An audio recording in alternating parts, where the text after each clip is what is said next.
پاک میں ہے قالت الاعراب آمنا. یہ گاؤں دیہات کے گنوار کہتے ہیں ہم ایمان لائے. قل لم تؤمنوا، اے محبوب آپ فرما دیں کہ تم ایمان نہیں لائے.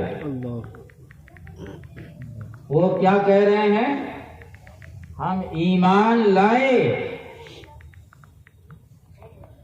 قالت الاعراب آمنا، سورہ حجرات کی آیت ہے نا. سبزی منڈی حفاظ سے بھرا ہوا ہے. ہاں، اس لیے اگر حوالے میں غلطی ہو تو لقمہ آپ دے سکتے ہیں، جس طرح تراویح میں لقمہ آپ دیتے ہیں تقریر میں بھی دے سکتے ہیں. سورہ حجرات کی آیت. گنواروں نے کہا ہم ایمان لائے. اے محبوب آپ فرما دیں لم تؤمنوا، تم ایمان نہیں لائے. ولیکن قولوا اسلمنا، لیکن اسلام لائے ہو. ایمان نہیں لائے، اسلام لائے ہو. یعنی زبان سے کلمہ پڑھتے ہو، لوگوں کو بتاتے پھرتے ہو کہ ہم مسلمان ہیں، اور اہل کلمہ اہل قبلہ کو مسلمان کہنا چاہیے. اور تھوڑا دو ہاتھ تھوڑا کلیوں کو لے کے چلے. تو آج کہتے پھر رہے نا تھوڑا کلی، جو کلمہ پڑھ لے وہ مسلمان ہو گیا، جو قبلہ کی طرف منہ کر کے نماز پڑھ لے وہ اہل قبلہ، وہ مسلمان ہو گیا. قرآن کہہ رہا کلمہ پڑھنے والا مسلمان نہیں ہے. اے محبوب آپ فرما دیں قل لم تؤمنوا، تم ایمان نہیں لائے، تم مومن نہیں ہو. ولیکن قولوا اسلمنا، ہاں یہ کہہ سکتے ہو کہ ہم اسلام لائے. یعنی بظاہر جو داڑھی رکھے ہو، ٹوپی لگائے ہو، عمامہ باندھے ہو، جبہ پہنے ہو، اس کو دیکھنے والے تو مسلمان ہی سمجھیں گے. اس لیے تم یہ کہہ سکتے ہو کہ ہم مسلمان ہیں لیکن مومن نہیں ہو. مومن وہ ہے جس کا ایمان دل میں اتر جائے. اور تم نام کے مسلمان تو ہو گئے ہو مگر مومن نہیں ہو. کیوں مومن نہیں ہو؟ اسی کے آگے سورہ حجرات میں وَلَمَّا يَدْخُلِ الْإِيمَانُ فِي قُلُوبِهِمْ، اور ابھی تک ایمان تمہارے دل میں داخل نہیں ہوا. بے شک معلوم ہوا مومن اہل قبلہ ہونے سے نہیں ہوگا. سبحان اللہ. مومن اہل کلمہ ہونے سے نہیں ہوتا. مومن وہ ہوتا ہے جس کی زبان سے کلمہ اتر کر دل میں نقش ہو جائے. وہ مومن. صرف کلمہ پڑھ لینا لوگوں کو دھوکہ دینے کے لیے، داڑھی رکھ لینا لوگوں کو دھوکہ دینے کے لیے، یہ ایسے لوگوں کو تو لوگ بظاہر مسلمان سمجھتے ہیں، لیکن مومن وہ ہے جس کی زبان سے ایمان سینے میں اتر جائے. اب اس آیت کی تفسیر میں، جو سورہ حجرات کی آیت میں نے پڑھی، اس کی تفسیر میں قرآن پاک کی ایک دوسری آیت میں پڑھتا ہوں تاکہ اس آیت کا مطلب اور روشن ہو جائے. سورہ مجادلہ 28ویں پارے میں ہے، اس کی آخری آیت ہے. لا تجدو قوما یؤمنون باللہ. اب دیکھیے میں نے ایمان کی دو قسمیں بتائی. ایک ایمان وہ ہے جو ظاہری ہو اور ایک ایمان وہ ہے جو دل میں اتر جائے. ظاہری ایمان والوں کو لوگ نام کا مسلمان تو کہتے ہیں مگر خدا کی بارگاہ میں وہ مومن نہیں. خالق کائنات خود سورہ حجرات میں فیصلہ فرماتے ہیں مومن خدا کے نزدیک وہ ہے جس کے سینے میں ایمان اتر جائے.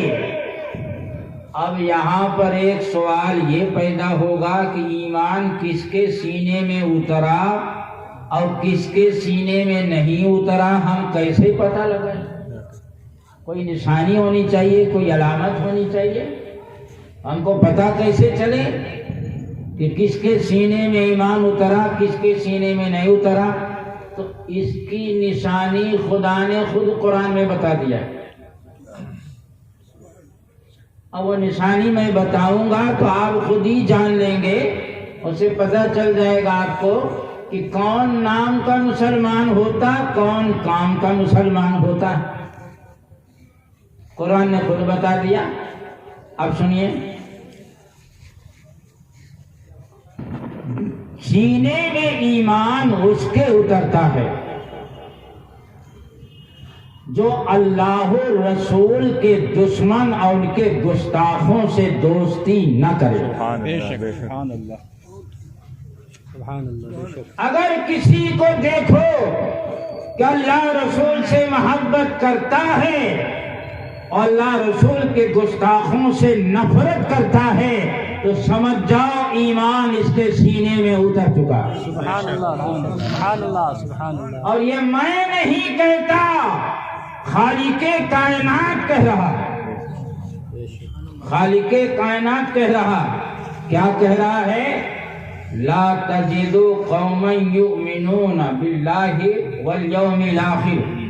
اے محبوب آپ ان لوگوں کو نہ پائیں گے جو اللہ اور آخرت کے دن پر ایمان لاتے ہیں, اللہ اور آخرت کے دن پر یقین رکھتے ہیں, انہیں آپ نہ پائیں گے. یوادون من حاد اللہ ورسولہ. بے شک آپ ان کو نہ پائیں گے کہ وہ اللہ رسول کے دشمن اور مخالفوں سے دوستی کر رہے ہوں. یعنی جو اللہ پر اور آخرت کے دن پر سچا پکا ایمان اپنے سینے میں رکھتا ہے وہ اللہ و رسول کے دشمنوں سے دوستی نہیں کرے گا. اے محبوب آپ ایسے لوگوں کو نہیں پائیں گے کہ جس کے سینے میں سچا ایمان اللہ پر ہو اور پھر وہ اللہ رسول کے دشمن سے دوستی کرے. ایسا مومن آپ نہیں پائیں گے. اگر وہ سچا مومن ہے تو اس مومن کو آپ اللہ رسول کے دشمنوں سے دوستی کرتے ہوئے نہیں پائیں گے. یہ آیت کس پر نازل ہوئی؟ حضور پر نازل ہوئی. اور اللہ کس سے کہہ رہا ہے؟ حضور سے کہہ رہا ہے. حضور سے کہہ رہا ہے, اپنے محبوب سے کہہ رہا ہے کہ محبوب سچا مومن جو ہوگا اسے آپ اللہ و رسول کے گستاخوں سے دوستی کرتے ہوئے نہیں پائیں گے. معلوم ہوا گستاخوں سے دوستی کرنا یہ اخلاق رسول نہیں ہے. گستاخوں سے نفرت کرنا یہ اخلاق رسول ہے. اور اسی کا درس ہمیں قرآن دے رہا ہے. ہم قرآن کی مانیں گے, سورہ کلیوں کی نہیں مانیں گے. سبحان اللہ بہت سبحان اللہ. سورہ کلی اگر اسی کو اخلاق رسول کہہ رہا ہے کہ سب سے محبت سے رہو, سب بھائی بھائی ہیں, تو تمہارے بھائی ہوں گے, ہمارے بھائی نہیں ہیں. کبھی آپ نے سنا کسی کو کہتے ہوئے کہ آگ اور پانی بھائی بھائی؟ اگر کوئی کہے تو پھر انسان نہیں، پاگل ہے۔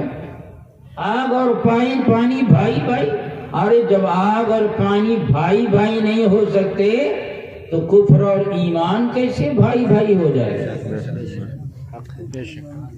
کفر و ایمان کیسے بھائی بھائی ہو جائے گا؟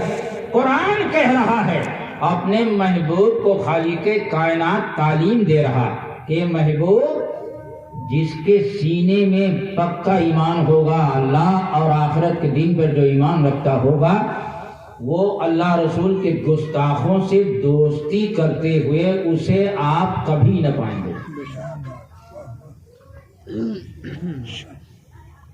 اور آگے کیا فرمایا اللہ نے؟ وَلَوْ كَانُوا آبَاءَهُمْ، اگرچہ اللہ رسول کا گستاخ ان کا باپ ہو، ان مومنوں کا اگرچہ باپ ہو، او ابناؤہم، اگرچہ ان کی اولاد ہو۔ معلوم ہوا سچا مومن وہ ہے کہ اگر اللہ رسول کا گستاخ باپ ہو جائے تو باپ کو چھوڑ دے، بیٹا ہو جائے تو بیٹے کو چھوڑ دے۔ یہ تعلیم میں نہیں دے رہا ہوں، قرآن دے رہا ہے۔ ابھی تو صرف ترجمہ کر رہا ہوں۔ سورہ مجادلہ 28ویں پارے کی آیت ہے، جس کا جی چاہے دیکھ لے۔ کیا فرمایا خدا نے؟ اللہ اور آخرت کے دن پر جو ایمان رکھتے ہیں، یقین رکھتے ہیں، زبان سے کلمہ پڑھ لینا الگ ہے، دل میں یقین کرنا الگ ہے۔ خدا فرمایا جو اللہ اور آخرت کے دن پر یقین رکھتے ہیں، اے محبوب آپ انہیں اللہ رسول کے گستاخوں سے دوستی کرتے نہیں پائیں گے۔ وَلَوْ كَانُوا آبَاءَهُمْ أَوْ أَبْنَاءَهُمْ أَوْ إِخْوَانَهُمْ أَوْ عَشِيرَتَهُمْ، اگرچہ یہ گستاخ ان کے باپ ہوں، اگرچہ یہ گستاخ ان کے باپ ہوں۔ اس جملے کی تفسیر میں ایک حدیث پیش کر دوں۔ سبحان اللہ۔ حضرت ابو عبیدہ ابن جراح رضی اللہ تعالیٰ عنہ تو عشرہ مبشرہ سے ہیں، اور سپہ سالار حضرت عمر رضی اللہ تعالیٰ عنہ کے دور میں سپہ سالار رہے ہیں۔ یہ ایسے صحابی ہیں جن کو دنیا ہی میں جنتی ہونے کی بشارت دے دی گئی۔ سبحان اللہ، سبحان اللہ۔ جنگ بدر میں یہ مسلمانوں کی طرف سے تھے، اور ان کا باپ جراح جس کا نام تھا وہ کفار کی طرف سے تھا۔ اب یہ مسلمانوں کے لشکر کے ساتھ کھڑے تھے، ان کا باپ یہ وہ سب نہیں، سوتیلا باپ نہیں، ہاں فرضی باپ نہیں، حقیقی باپ، ایک دم حقیقی باپ تھا جس کا نام جراح تھا۔ باپ کفار مکہ کی طرف سے آیا ہے اور بیٹا امام الانبیاء کی طرف سے آیا ہے۔ سبحان اللہ، سبحان اللہ۔ یہ ہے ایمان۔ ایک چائے پر بکنے والوں، اللہ اکبر، سبحان اللہ۔ ایک مٹھائی کھا کے بولی بدل دینے والوں، دنیا میں مسلمان اپنے کو کہہ لو، خدا کی بارگاہ میں تمہارا منہ نہیں ہے کہ تم اپنے کو مسلمان کہو۔ اللہ اکبر۔ خدا کی بارگاہ میں اپنے کو مسلمان کہو گے تو خدا اسی آیت کو پیش کر دے گا کہ ہم تو دنیا ہی میں تم کو قانون بتا دیے تھے کہ سچا مومن کون ہوتا ہے، کیا جواب دو گے؟ ایک چائے رات میں ایک چائے پیے تو اس کی طرف بولی چلی گئی، دن میں گستاخ رسول کی چائے پیے تو اب اس کی بولی میں بولی ملا رہا ہے۔ اس کا نام ایمان نہیں ہے۔ دنیا میں تم کہہ لو کہ ہم گاڑی رکھے ہیں مومن ہیں، ہم امامہ باندھے مومن ہیں، ہم جبہ پہنے مومن ہیں، دنیا میں کہہ لو، لیکن آخرت میں کون مومن ہے؟ سنو، بیٹا امام الانبیاء کی طرف سے آ رہا، اب باپ کفار مکہ کی طرف سے، آمنا سامنا ہے، باپ سامنے کھڑا۔ باپ نے